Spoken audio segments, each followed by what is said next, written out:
Hello everyone, this is Prabhu from CodeLoop. Welcome to another video on ClickSense extension development series, Property Panel Basics. In the previous video, we have created a basic table using ClickSense extension. We have formatted the table with Bootstrap library, and also we saw how to apply a selection on selecting a value in the table.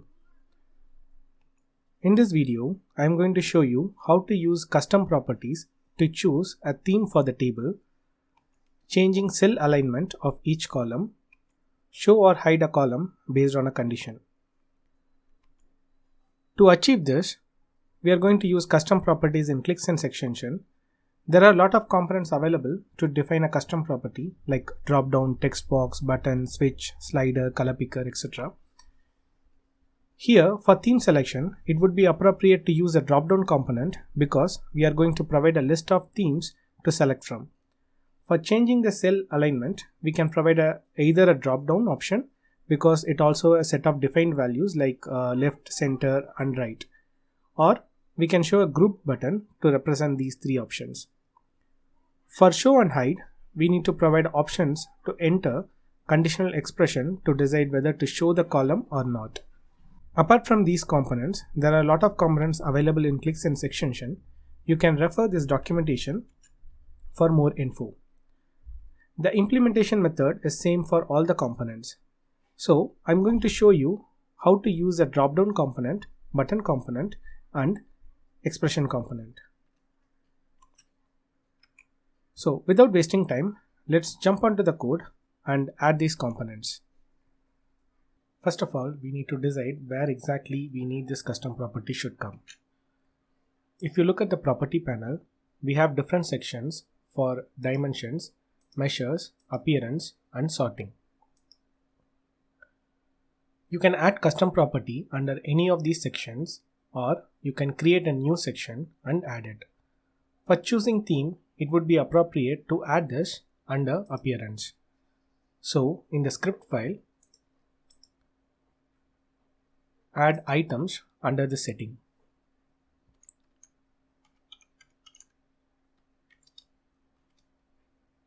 It is an object. Within this object, we need to add all the custom properties. Let's add a property for theme selection. Let's name this as theme.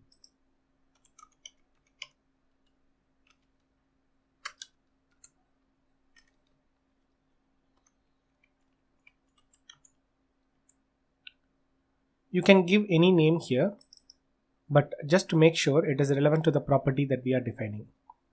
For any custom property, two things are must. One is type and another one is label.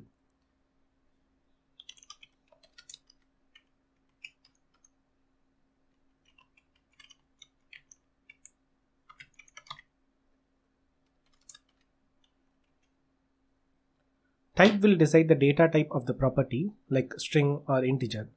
Label will help the user to understand the purpose of the property. So give a meaningful name here.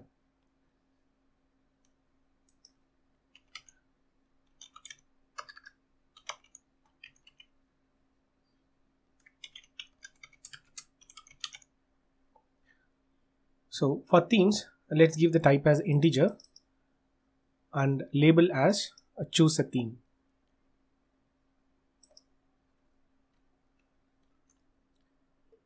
Next, we need to choose a component type. So at this stage, if you save the script and check the property panel in ClickSense,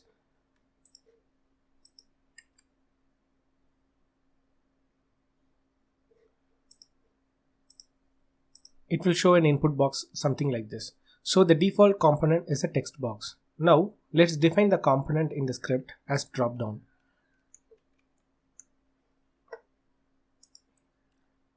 For this, add a component and mention dropdown. After this, we need to add one more important property, which is reference. It is a unique name of the property. We are going to access the property or refer this property in the script using this name. So let's add this reference property.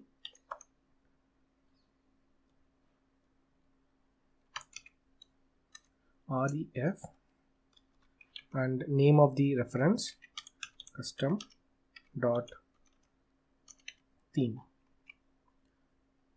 So I have given the name as custom.theme. You can give any name here without space.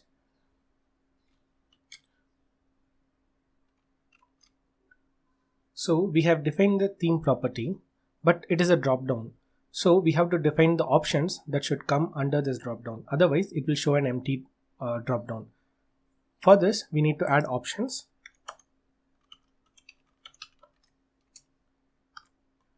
And it is an array. Within this array we need to add an object again, which will have two values. One is a value and another one is a label.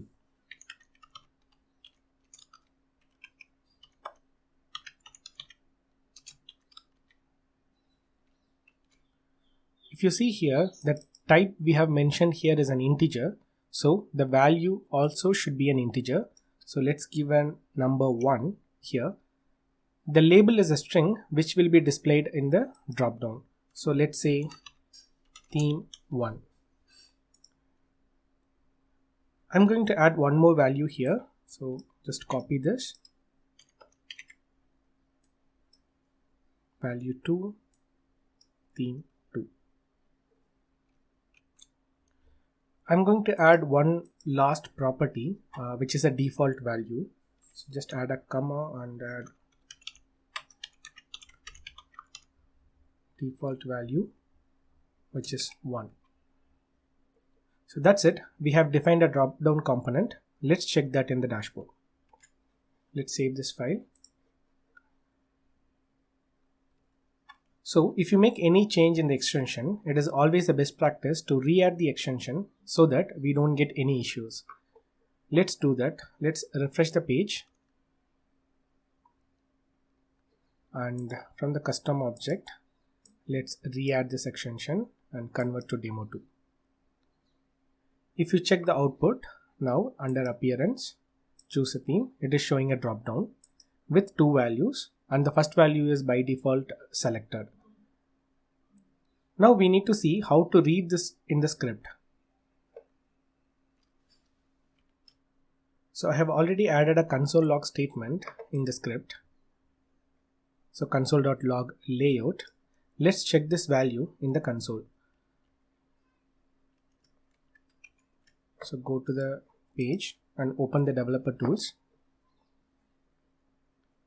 and go to the console. Let's zoom in.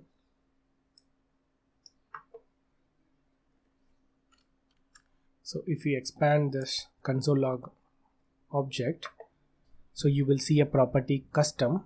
Under this we have a property theme and its value is 1. So it got this name custom and theme because we mentioned it in the drop down component definition. So we have mentioned in the reference as custom.theme. So it automatically moved this theme value under the custom as a JSON. In this way you can group multiple properties under one common name. So just right click on the property and select copy property path and go to the script. Here I'm going to create a variable, say var theme index equal to layout dot and paste the path whatever you have copied.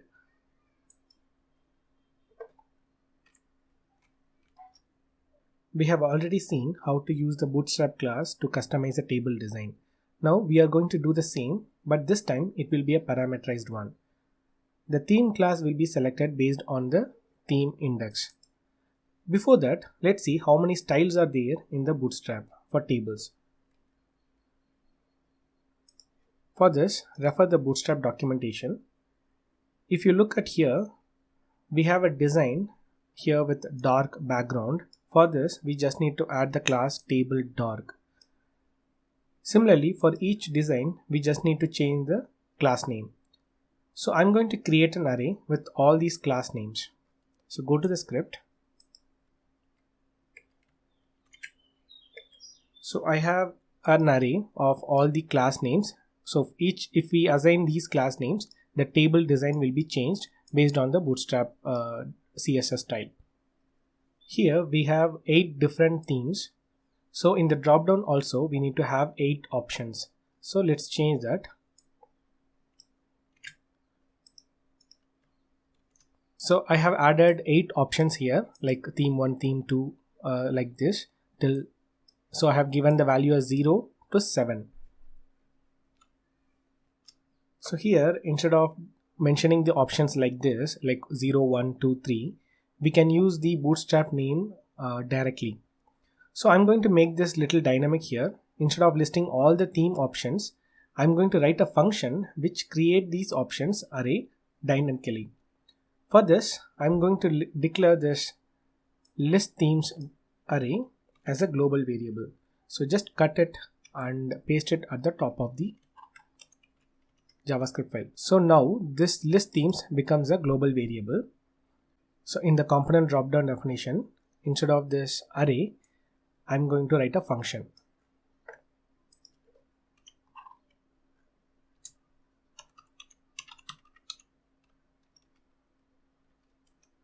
So this function should return a value of that options array.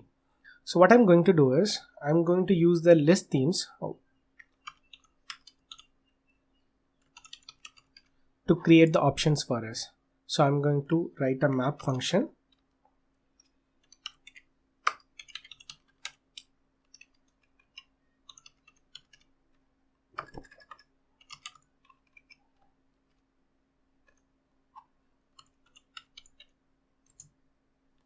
So here I'm going to return an object with 2 values again, which value and label. So value is nothing but the index. So we need to give the index here.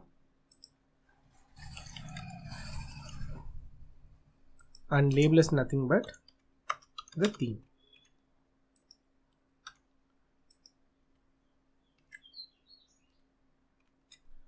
So this function returns an array of the theme options. I'll show you how the output will come. Let's add a console log statement here.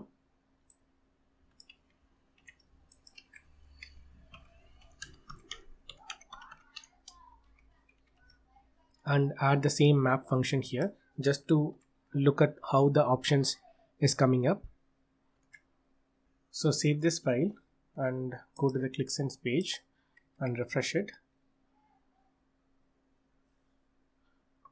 And go to the options, appearance, choose a theme. Now you will see in the console the list of options. So if you look at here, it is an array and it gives all these value and label for each and every theme. So even in the future, if you want to include more theme options, we just need to modify this list theme array with specific class name, and the dropdown will automatically show that value. So this function method to create options is more powerful. If you want to populate these options by calling an external API, you can do that. This opens a lot of ideas in creating and customizing the extension. Now in the table element class, we just need to add the class name based on the theme index. So here in the class name, just remove this table script and add a single quote to break this line and concatenate the selected theme. So for this, add list themes of theme index. So let's save this. So that's it. Based on the selection in the property panel, now the table style will be changed. Let's test that. Save this file and refresh this page and go to the property panel and select a theme. So now if you look at here, the table style will be changed based on the selection. You can select another, hover table dark, table SM, table stripped.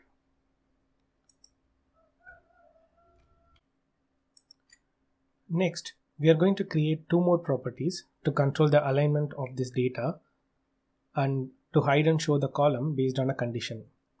So if you look at this high level, it looks like we just need two properties to achieve it. But we have more than one column in the table for dimension and measure. So we need to add two properties for each dimension and measure to control their alignment and visibility. If we add this under appearance, then we may need to add this multiple times based on the number of dimension and measures. So we cannot add this under settings. Instead, we need to add this in the dimensions. Let's add that. So the method is same. We need to add the items property, and within that we need to add an item to control the visibility. So here I have added the type as string and the label as conditional show. Here for reference, you cannot give any name here because it is not like adding a custom property under settings. This property has to repeat based on each dimension. So we need to provide the reference from qdef. So I have given the name as qdef.custom.conditionalShow. So let's see the output now. Save this page and refresh the page.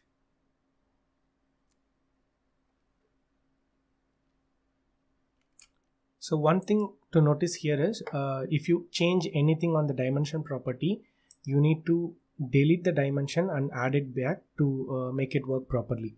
So I'm going to delete this and add this dimension product again. So if you look at here, the property is visible. If I add one more dimension, say customer, for that also this property will be appearing. So this will be automatically taken care. So if we add any additional property in the dimension, then it gets added to all the dimensions. So it is same for the measures too. Let's see how to access this property. So go to the console under Hypercube. So if you look at under dimension info, for the first dimension you have a custom and conditional show. Similarly for the second dimension, it has that custom and conditional show. So we can change the value here. Say product, I'm going to give the value as 1, and for the customer I'm going to give the value as 2. Now after changing the value, if you look at, so we need to type 2, enter, and similarly 1, enter. So after changing this value, if you look at the console again, QHypercube, QDimensionInfo, for the first one I have given the value as 1, and for the second dimension I have given the value as 2. So but the value is a plain string. There is no option to add any expression. To enable the expression, we need to add one more property in the custom property definition. Let's do that. So here we need to add one more property. The name is expression and the value should be always, or you can give optional as well. Always means whatever the value you are giving here will be considered as an expression. So if you want to provide a plain string, then you need to enclose it with a single quote. If you use optional, then you need to use equal sign to indicate that it is an expression. Now if you save this, if you go back here and refresh the page, and if you go and check the property, now you will see a symbol here. So this indicates that this accepts expression as well. So you can just simply give equal to some value. So similarly you can give any condition here, click view condition. So based on this condition we can conditionally hide and show that particular column. Similarly, let's add an option to specify the text alignment as well. So this is the code to add a button group. So here I have mentioned the type as string. and the component as button group, and label here is a text alignment, and the reference here also, the reference should start with qdef. So qdef dot custom dot text alignment, and similar to the drop down component, here also we have to specify the options with two values, like value and the label. It is very similar to what we have done in the drop down component. So in Bootstrap, we have a class name to align the text. So for example, this text left class will align the text in the left side, and similarly center and right will align the text in center and right respectively. So I have given those values here. So these each options will be showed as a button. And here I have mentioned the default value as text left. Let's save this. So what we need to do is we need to re-add the extension. First we need to refresh the page and re-add the extension. So we need to delete these dimension and then re-add it back. So I'm going to add product and customer. So if you look at here, we have the text alignment property as well. And if you look at the console, hypercube, dimension info for the first dimension, and the custom, you will have conditional show and text alignment property. So if you change again here, this will get reflected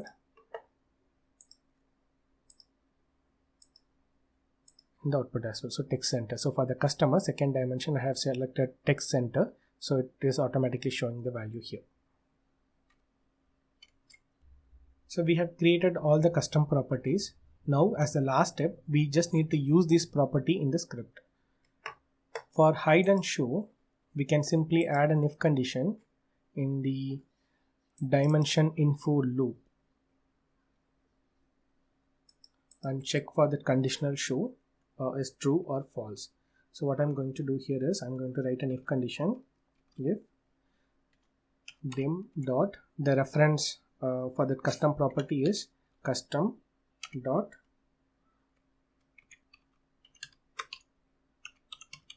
conditional show. If it is not equal to 0, that means it is true, then only I'm going to add this header. So if it is equal to 0, that means it should be hidden, so it is not going to add this header in the table. But this will be applied only to the header. We need to repeat this for data as well. So we need to use the same if condition in the matrix loop as well. So if you remember, we have added a condition here already to check whether the column is a dimension or measure. If the I is less than the length of the dimension, then it is the that column is a dimension column. So what we need to do here is we need to add an if condition. So this loop is for dimension and we need to close it here. But we cannot use this dim dot custom dot conditional show here because we are not looping over this dimension info. So what we need to do is here this I indicates that column number. So instead of dim, what we can do here is we can say layout dot hypercube dimension info of I. So this gives the current dimension and its custom dot conditional show property. Similarly, for text alignment, we just need to add the class based on the custom property. So for this, I'm going to define a variable here, which is class name. So the class name will be returned by the same custom property dot text alignment. So this will return the class name for that text alignment. So what we need to do is we need to add here attribute class equal to, within double quotes we need to mention the class name. Since we are passing this as a variable, we need to put two single quotes and concatenate this variable class name. Let's save this. So let's test the output. Go to the ClickSense and refresh the page. So by default the columns are not visible. So what we can do here is we can add a number 1 and here also 1. So we are checking the condition here as it should not equal to 0. So if it is not equal to 0, then the column will be visible. So instead of this 1 and a specific number, if you want to give a condition, you should add it with an equal sign. Say equal to 1 equal 1, and similarly here equal to 1 equal to 0. So this will always be false and this will always be true. So instead of this 1 equal to 1 or 1 equal to 0, you can give an actual ClickSense condition to validate something, and based on that condition you can dynamically show or hide this particular column. So what I'm going to do here is, instead of this 1 equal to 0, I'm going to use an if condition. If get selected count of the product name. So here the product name field is line description 1. If it is equal to 1, then show this column or don't show this column. So to show this column, I'm setting this value as 1, otherwise it is 0. So whenever I'm selecting if I select any product, then this column will be visible. So I'm going to apply this. Now if I make a selection in the product and apply, now the column is visible. So similarly, if you look at here, the alignment property is also working. So the customer name is aligned as a center. So if I choose left, it will be left aligned. If I choose right, it will be right aligned. Similarly center. Similarly for the first dimension.